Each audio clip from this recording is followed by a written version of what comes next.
Welcome, everybody, to Drive Through Sports with Adam and Paul. It's Thursday, June the 19th, 2020. And been a while since we put out an episode. It's been about a week or so since we put out an episode. And actually, we missed kind of really a landmark day in sports, which was Tuesday night, June 17th, marked the anniversary, 26th anniversary of the OJ chase, along with many other sports goings on. And I think you had the New York Rangers won Stanley Cup. You had Game 5 of NBA Finals, World Cup opening in Chicago. And but honestly, like, it seems to me like June 17th will always be, I mean, that OJ chase, man, like, to me, like, it's one of those deals where, I remember where I was. You remember where you were when Space Shuttle, remember where you were when, Reagan got shot. You remember where you were, all those things. I mean, that OJ chase for me, I remember I was in Atlanta. I was actually visiting Leslie one weekend, and we were just watching this, like, is this really happening? Like, is he really driving like 45 miles an hour on the 10 in LA, getting chased by 70 cops?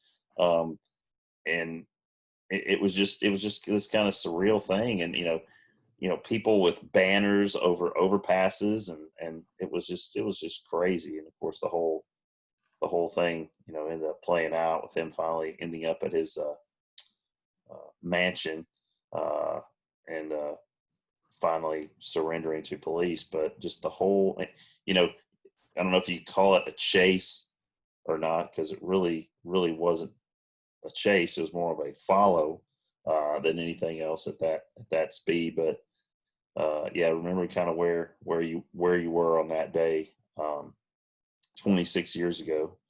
You and I were not quite as long in the tooth back then. And I was about to go to graduate school, just out of college. So this generation of kids, man, they don't remember that stuff. They just realize that OJ's a free man. Yeah, that's all they know.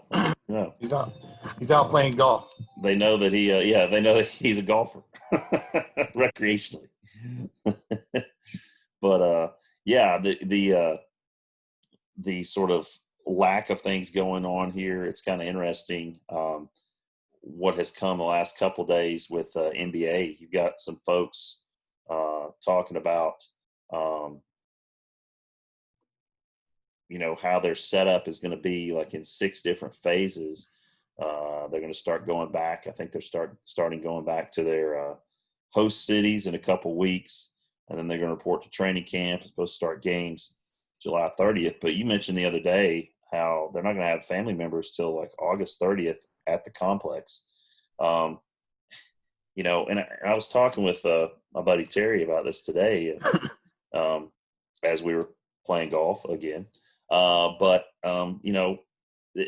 this is going to be like, it's going to be like watching a bunch of pickup games at the Y, just really good pickup games.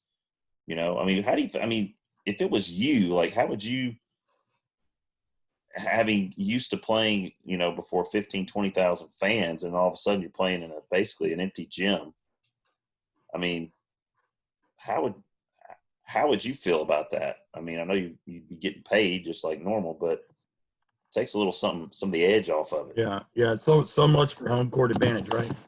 Yeah, I mean, zero home court advantage. And just, I mean, basketball, unlike a lot of sports, I mean, you really feed off the crowd.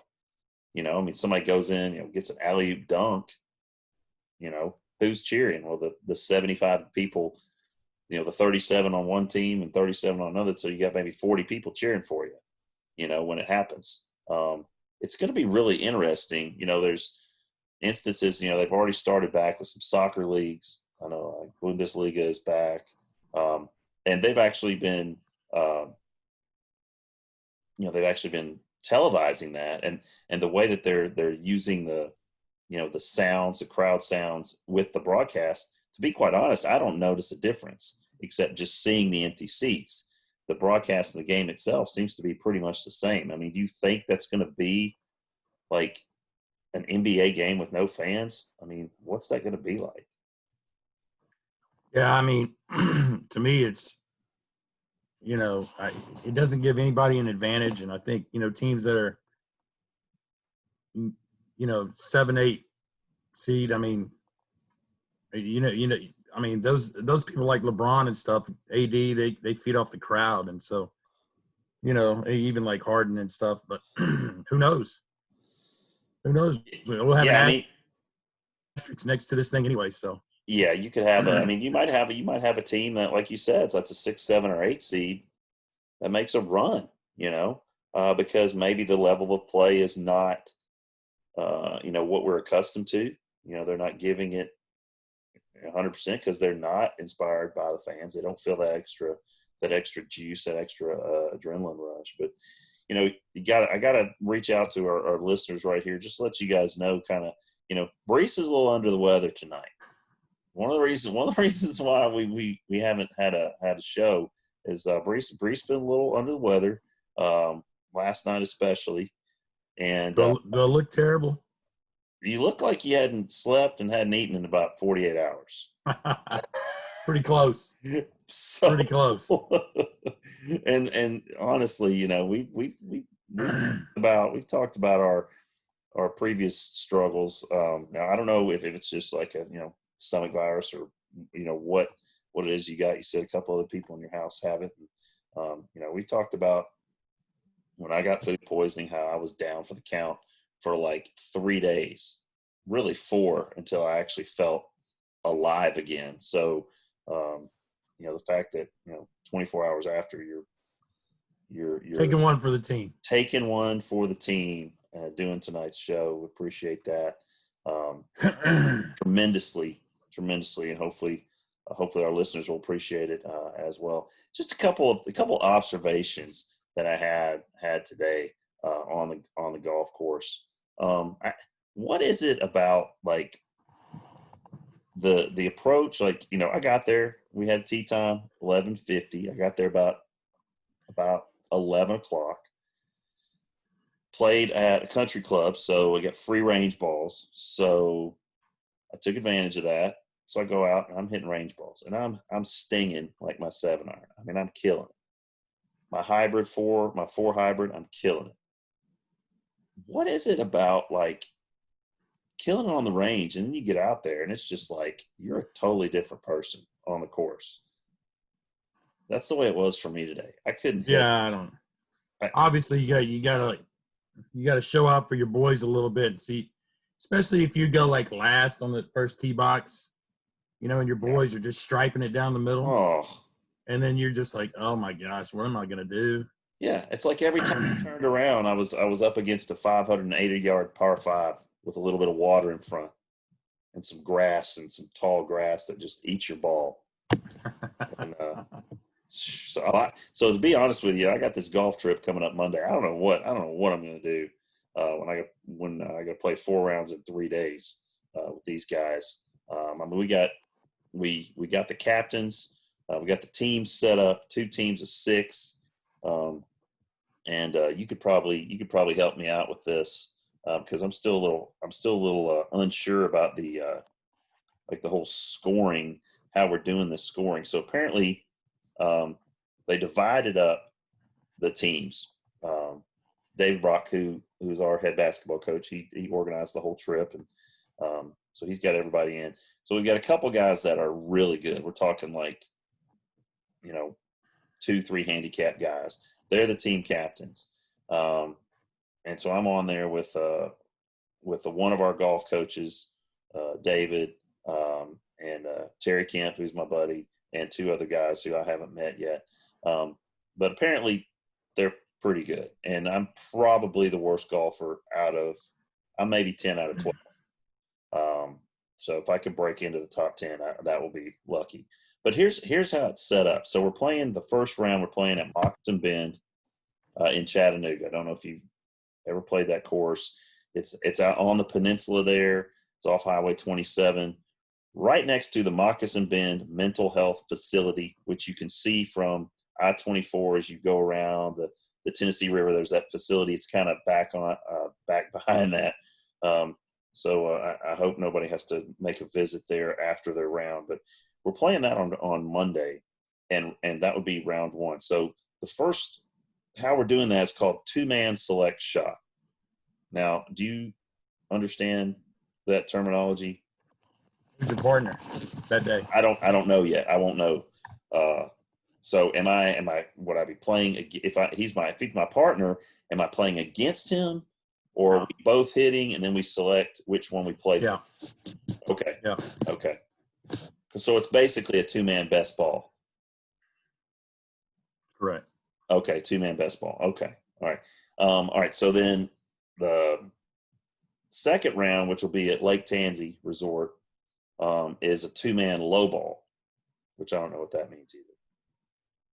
What's that mean? That's a great question.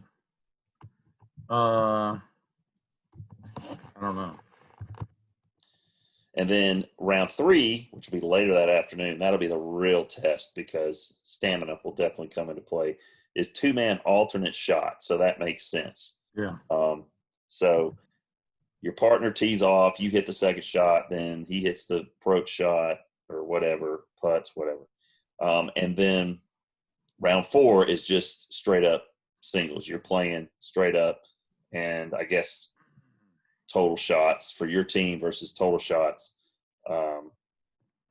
for the other team, and that kind of will determine who wins.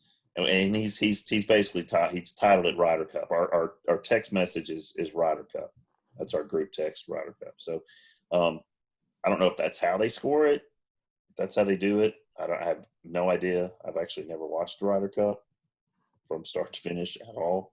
So I don't know. But bottom line is, it should be a lot of fun. Had to go stock up on golf balls today because I was down to hitting like found golf balls today. That's where I was at. I mean, I was to the point where I was like digging in my bag. And I was like, what? And of course, because of COVID, all the ball washers are gone.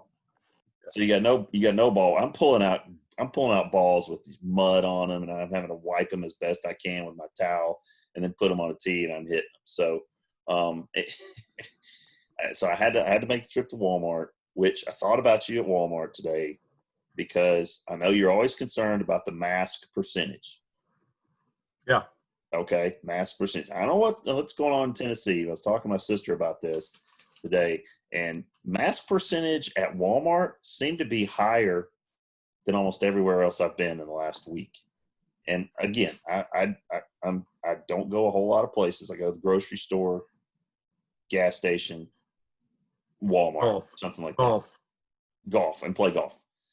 Obviously, nobody on the golf course is wearing a mask. Okay, but the trip to Walmart today was an eye opener because it seemed like it was about 60-40, which doesn't sound like mask to no mask, which doesn't sound like a whole lot, but that's honestly like a lot more people. I saw a lot more people wearing masks today at Walmart than I've seen wearing masks anywhere today. What did you notice you went to Mississippi over the weekend? Yes. Okay. All right. And we of course we haven't heard about that. Well, we don't need to hear about it. Okay. So what was the deal there? I mean, obviously there was adjustments. Yeah, they scanned your temperature, did a little sanitizing when you go in, and they gave you a mask if you didn't have one. Gotcha. So yeah, they were pretty. So everybody had masks there. Okay. Pretty close. Yeah. Wow. Okay. Especially the workers. Okay. So outside of that, in the last week, what have you seen when you go out? Like you went out to eat the other night. Was it limited seating capacity wise or? Yeah. 50%. 50. Okay. All right. So of the people that were in there, obviously they're eating, so they're not gonna have a mask on. But did you see people with masks like waiting or coming in or whatever? No. Really? What about workers? Just workers, yeah. Just workers. Okay. but yeah, something that I don't know. It was just interesting to me. And There's a you fun. said that you're a Shrixon guy, right? I like the Shrixon. The Shrixon, listen, the Shrixon is supposed to have a buy one get one Okay. going on right now. I saw it on the Golf Channel. Now everywhere I've been has not had that. There's been nowhere I've gone that's had the Shrixon buy one get one, buy a dozen get a dozen. So I know I'm about to play 4 rounds of golf coming up. So I knew couldn't just go and buy a dozen of my yellow Bridgestones. Okay. And I also Yeah. I couldn't afford to buy 3 dozen of my yellow Bridgestones because that would be like $60. So I went with I got a dozen. I just won. I got a dozen of them. And then I bought 2 dozen precepts for $20. It was like a special deal. Yeah. And of course I had to get more tees because I don't know. How do you feel about tee? Because me, if I'm using wooden tees and I hit the ball, I just walk away. I don't grab the tee. You grab the tee? I do not grab the tee. See, somebody called me out on that, and I was like, what do I need to grab the tee for? Well, you want to reuse your tee? Why would I want to reuse my tee? I got 700 tees in my bag. That's fine. I mean, and it is wooden. I mean, it's not like I'm leaving a plastic tee out there that'll never biodegrade. I mean, it's wood. I mean, I don't know. I just thought it was a little strange. Now, another thing that I really like about, I mean, do you get to play at like a country club at all ever? Sure. Brentwood Country Club, is that where you Yeah. play? Okay. I love the bag drop. I love the bag drop. Drop the bag. You go in, you pay, boom. It's on a cart already, boom, when you come out the door. I really like that. Did you tip them? No, it was already, I didn't see anybody. There's, hey, plus, trust me, they got a tip. Okay. When they charged me $3.25 for a Coke. Yeah. Okay. Yeah. That's it. Yeah. So I went, and plus the round as a guest, $64. And you know how I feel about that. Yeah, I know. Yeah. I mean, that's like 2 rounds for me, normally. But again, free range balls. So I enjoyed that. But, country club golf scene is just not for me. I'm a public course guy. What's your stance on that? Oh yeah, I'm a public course guy. Yeah. Why waste your whole golf budget on 1 round when you can go Exactly. 3 rounds? Exactly. Okay, so here's another thing about the country clubs. Here's what I noticed. There's not a whole lot of people actually playing. No, they're not. Like they honestly they come up there and they just hit because it's free range balls and they got a membership. They just come up there and hit balls. Yeah. And they chip and they putt and they chip and they putt and they chip and they putt and they hit balls. I mean, like I was up there from, like I said, from 11 to our tee time 11:50. I didn't hear them call a single person to the tee. Like Brock to the tee 11:52. I didn't hear them call a single. So nobody was on the course for like an hour. Nobody was teeing off. And so we teed off, and then I guess that started, the noon tee times kind of came through there. So another thing too, man, like these country club people, man, they have no patience at all. None. So here's the deal. So we're playing and we're going to the 16th hole. And we come around because we've just played a par 3. We played a long par 5 on 14. And there's a little restroom area there. And then it goes around and then you tee off on the par 3 and you come back to 16. And so the 14 tee box is right behind the 16 tee box. So if people are behind you at 14, so I'm coming up after 15 and I'm driving up and these guys are getting on the 14 tee box. And so I guess our buddies had gone through there before, ahead of us, driving to 16. And me and Terry are driving, and this guy's on the tee box at 14, and he's like, he looks at me and he's like this. And I'm like, dude, what do you got? A meeting to get to? I'm like, come on. Wait, don't talk to me about pace of play. I mean, we're playing we were a shade over 4 hours for pace of play. That, to me, with 4 guys, 2 of whom are not very good. Okay, that's not bad. I mean, I was like, what is this guy's problem? And here's another thing. Why are you in such an all-fire hurry playing golf? You're out there. You're gonna get kicked off the country club course on day one, man. Look, I almost did. If that was like the whole, I guarantee there would have been an issue by a hole like 8 or 9. Because I'm not speeding up. I'm gonna play at my pace, and it's not slow. I mean, it's not slow. I'm not striping everyone down the middle of the fairway. But I mean, we're not hanging out talking at every tee box and just wasting time. I mean, I feel like we're playing with some sort of pace, but they just got no patience, man. None. You don't really catch that so much on the public courses. No, not at all. And what are your favorite public courses in Nashville to play? Harpeth Hills. All right. And I like some McCabe. Then I'll play West Nashville. Yeah.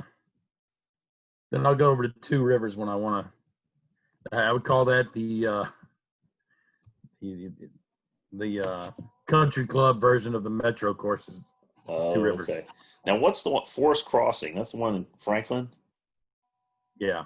Is that public? Well, see, it's public, but they have members, and when you get in there with members, they only have certain times that public can go and tee off during certain parts of the day. So. Oh, okay. Okay. And another thing I noticed too, just being on the driving range, and also as we're coming back through from 9 going to 10, starting the back 9. As poorly as I hit the golf ball sometimes, guys, there are people out there that are absolutely horrible that still go out there. Yeah. I mean, and I'm like, glad I'm not that guy. At least I have some sort of like approach, some sort of form, something. I mean, some of these guys, man, that I was watching on the driving range, they're just like, I don't know what because they got like an $800 set of clubs, and a membership to a country club, and a member in a $75,000 membership to a country club. But yeah, I mean, it was nice. It's a nice place. They just redid the clubhouse, which is super. It's super nice. And Cokes in the pro shop are $325. In case you guys want to know. Which is here's another thing too. I'm so used to like bringing my own stuff. Like I had a whole thing. I had like 4 or 5 Gatorades I shoved in my bag. I had like food. I had like it's almost like I bought the Coke almost. Just sort of like, hey, this guy's buying a Coke because he doesn't have anything to drink. No, I had plenty to drink. I had like 5 Gatorades. I had another Coke. I had like a V8 Energy, and then I bought this Coke. We call that the movie theater move. Yes, I was a big time. I mean, let's put it this way. I had so many Gatorades in my bag to get it in there before I could put it in my little thing with the ice things in it, that I reached for a ball on the first tee and grabbed a Gatorade. Nice. I actually had a Gatorade stuck in there, hidden away. But yeah, I'm definitely a public course guy. I'm not a country club course guy whatsoever. Well, you mentioned the how humbling golf can be. Oh, there was a tweet by Reggie Bush. He was driving home or in his car, and he was talking about how he works out all the time, and then he reaches up and he pulls a golf ball out. And he says, "I don't know. I can't figure out this game at all. I'm a top-notch athlete, and this game is driving me nuts." So it's just not you. I mean, even the best athletes. Yeah, it's. I mean, you saw it in the match. We all saw it in the match. I mean, guys that are the best, the top at their craft, and guys that were like Peyton Manning, who's a great athlete. it's a whole different. It's just a whole different set of skills that you have to have. And another thing too, like, I mean, I don't have anywhere to go. Like, there's no like public like driving range around here. Like, I got a golf course, Bentwater Country Club's 2 miles from my house. I used to live in the neighborhood, but it's private. It's owned by one of those big corporations. Um, you have to belong to it to play there, and they have a great driving range, putting green, chipping green. But it's private, so I can't. I mean, it's 2 miles away. I can't go hit there. So there's nowhere for me to just go and hit balls. Yeah. So the only time I get to do it is if I go play and I go hit a bucket of balls for 4 on my round, or if I happen to get invited to play at Brookstone, I'll go play and I'll hit 50, 60 balls before I go or before I play. So if you only shot free throws, or shot threes, 6 times a year, you're going to be terrible at it, So it's the same thing, and I try to tell when I hit a bad shot, or when Terry hits a bad shot, or Brock hits a bad shot, it's like, look, even if you're playing once a week, that's not enough. It's like you got to be up there. You literally got to be up there every day for a couple hours or more to work on every shot, every club. So it's got to grind it out, man. When's this trip? Trip is on Monday. So Monday right. we're going. Headed up to Chattanooga, probably get there around noon, eat some lunch. Our tee time's at 3:30, 3:40, 3:50. So we got 3 groups going off. And I imagine that'll be 7:30. Then we'll get to Lake Tansy about 9, probably. And then, let's get some Twitter action going. Get some Twitter action going. We'll get some good vids, get some good videos for you guys.